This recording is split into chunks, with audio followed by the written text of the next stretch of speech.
पिछले कुछ वर्षों में भारत और रूस के रिश्तों को अगर कोई एक शब्द में समझा जाए तो वह है ऊर्जा। लेकिन अब तस्वीर तेजी से बदल रही है और यही वजह है कि रूस ने भारत को लेकर एक बड़ा दांव खेला है, जिसकी गूंज सिर्फ कारोबार तक सीमित नहीं है, बल्कि इसके संकेत भू राजनीति, वैश्विक शक्ति संतुलन और आने वाले दशकों की रणनीति तक फैलते हैं। अब तक रूस को दुनिया मुख्य रूप से एक तेल और गैस निर्यातक के रूप में देखती रही है और भारत को रूस का बड़ा ग्राहक माना जाता रहा है, खासकर यूक्रेन युद्ध के बाद जब पश्चिमी देशों ने रूस पर प्रतिबंध लगाए और भारत ने सस्ता रूसी कच्चा तेल खरीदकर अपनी ऊर्जा सुरक्षा को मजबूत किया। लेकिन अब रूस के संदेश में साफ बदलाव दिख रहा है। यह संकेत दे रहा है कि भारत उसके लिए सिर्फ तेल बेचने वाला बाजार नहीं है, बल्कि एक दीर्घकालिक रणनीतिक साझेदार है, जिसके साथ वह manufacturing, technology, infrastructure, logistic, digital economy और यहाँ तक कि आर्कटिक जैसे संवेदनशील क्षेत्रों में भी मिलकर आगे बढ़ना चाहता है। रूस की यह नई चाहत ऐसे समय में सामने आई है जब वैश्विक व्यवस्था एक बड़े बदलाव के दौर से गुजर रही है। अमेरिका और यूरोप के साथ रूस के रिश्ते तनावपूर्ण है। चीन के साथ उसकी साझेदारी मजबूत जरूर है, लेकिन वहाँ भी शक्ति संतुलन रूस के पक्ष में नहीं दिखता और ऐसे में भारत एक ऐसा देश बनकर उभर रहा है जो न सिर्फ दुनिया की सबसे तेजी से बढ़ती अर्थव्यवस्था है, बल्कि राजनीतिक रूप से भी अपेक्षाकृत स्वतंत्र निर्णय लेने की क्षमता रखता है। रूस इस बात को समझ चुका है कि अगर उसे आने वाले वर्षों में पश्चिमी दबाव से बाहर निकलना है और अपनी अर्थव्यवस्था को विविधता देनी है, तो भारत जैसे देश में गहरी आर्थिक जड़ें जमाना उसके लिए रणनीतिक जरूरत बन चुका है। यही कारण है कि अब रूस की नजर सिर्फ तेल, गैस और परमाणु ऊर्जा तक सीमित नहीं है। वह भारत में नॉन एनर्जी सेक्टर में निवेश की बात कर रहा है, जिसमें भारी उद्योग, इंजीनियरिंग, मेटलर्जी, जहाज निर्माण, railway, pharma, IT, digital platform और यहाँ तक कि रिन्यूएबल एनर्जी जैसे क्षेत्र शामिल हैं।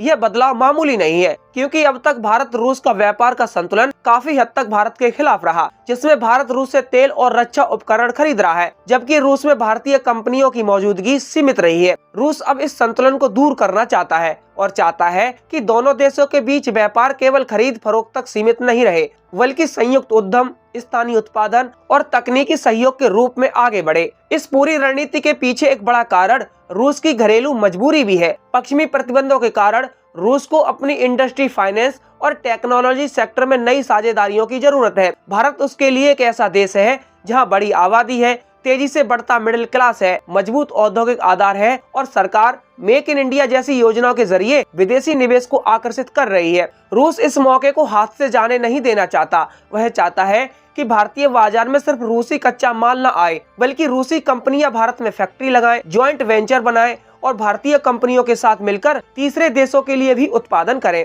इस बड़े दांव का एक अहम पहलू लॉजिस्टिक्स और समुद्री व्यापार से भी जुड़ा है। रूस और भारत दोनों ही नॉर्थ साउथ ट्रांसपोर्ट कॉरिडोर और नॉर्दर्न सी रूट जैसे विकल्पों पर काम कर रहे हैं। खासकर नॉर्दर्न सी रूट, जो आर्कटिक क्षेत्र से होकर यूरोप और एशिया को जोड़ता है, यह रूस के लिए रणनीतिक रूप से बेहद अहम है। अगर यह मार्ग पूरी तरह विकसित होता है तो भारत और रूस के बीच व्यापार न सिर्फ तेज होगा, बल्कि सुएज नहर जैसे पारंपरिक रास्तों पर भी निर्भरता कम होगी। रूस चाहता है कि भारत इस आर्कटिक रणनीति का हिस्सा बने, निवेश करे और भविष्य के वैश्विक व्यापार मार्गों में उसकी भूमिका मजबूत हो। भारत के लिए भी यह प्रस्ताव कई मायनों में आकर्षक है, लेकिन इसमें जोखिम और सावधानी दोनों शामिल हैं। एक तरफ रूस के साथ गहरे आर्थिक रिश्ते भारत को सस्ती ऊर्जा, नई तकनीक और रणनीतिक स्वायत्तता देते हैं। वहीं दूसरी तरफ अमेरिका और यूरोप के साथ भी अपने रिश्ते बिगाड़ना नहीं चाहता। भारत की विदेश नीति का मूल सिद्धांत यही रहा है कि वह किसी एक गुट में पूरी तरह शामिल न होकर अपने हितों के अनुसार संतुलन बनाए रखे। ऐसे में रूस का भारत पर लगाया गया है बड़ा दांव भारत के लिए अवसर भी है और एक तरह की परीक्षा भी। अगर हम इस पूरे घटनाक्रम को वैश्विक राजनीति के चश्मे से देखें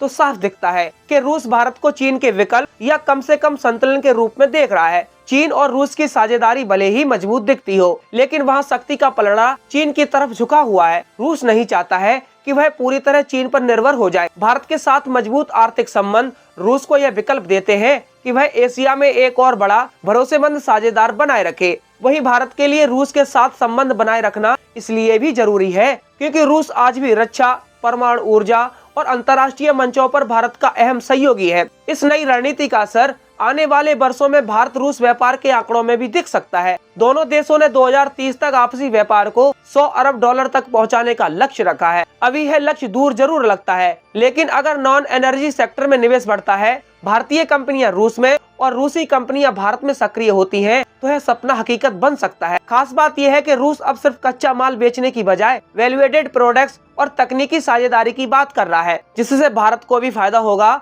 और व्यापार ज्यादा संतुलित होगा। इस पूरी कहानी का एक और महत्वपूर्ण पहलू ये है कि रूस भारत को एक भरोसेमंद राजनीतिक साझेदार भी मान रहा है। अंतर्राष्ट्रीय मंचों पर भारत ने अक्सर संतुलित रुख अपनाया है, चाहे वह यूक्रेन युद्ध हो या वैश्विक दक्षिण से जुड़े मुद्दे। रूस को लगता है कि भारत उसके साथ लंबे समय तक खड़ा रह सकता है, भले ही खुले समर्थन में ना सही, लेकिन रणनीतिक सहयोग के रूप में। यही वजह है कि रूस भारत को सिर्फ आज के बाजार के रूप में नहीं, बल्कि भविष्य के वैश्विक शक्ति केंद्र के रूप में देख रहा है। रूस का भारत पर लगाया गया है बड़ा दाव सिर्फ निवेश या व्यापार की खबर नहीं है, बल्कि है आने वाले समय की दिशा का संकेत है। यह संकेत है कि दुनिया अब पुराने ब्लॉक्स में बटी नहीं रहना चाहती, बल्कि नई साझेदारियां, नए कॉरिडोर और नए समीकरणों की तलाश में है। भारत इस बदलती दुनिया में एक ऐसा देश बनकर उभर रहा है जिसे हर बड़ी शक्ति अपने साथ जोड़ना चाहती है। रूस की यह चाहत उसी बदलते वैश्विक संतुलन की कहानी कहती है, जहां भारत अब केवल उपभोक्ता या खरीदार नहीं, बल्कि साझेदार, निर्माता और रणनीतिक खिलाड़ी बनता जा रहा है।